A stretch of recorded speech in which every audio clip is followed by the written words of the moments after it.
എന്തു പറ്റി മോനെ? ഏ ഒന്നുമില്ല. എനിക്കും ഒരു മോനുണ്ട്. സ്കൂളിൽ പഠിക്കാൻ പോയേക്കോ. ഇപ്പം വരും.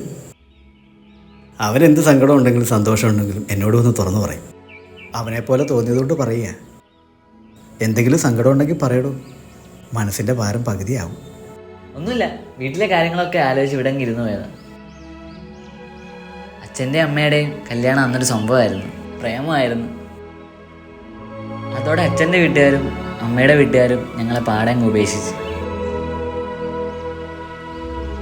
എനിക്ക് 5 വയസ്സുള്ളപ്പം എൻ്റെ അമ്മ പോയി. പിന്നെ അച്ഛനായിരുന്നു എല്ലാം നോക്കിയത്. വലിയ കാര്യം അച്ഛൻ തന്നെ. പക്ഷേ 1 മാസം മുമ്പ് അച്ഛനൊരു ആക്സിഡൻറ്റ്. ഞാനിപ്പോൾ +2 അല്ലേ, പഠിക്കണം,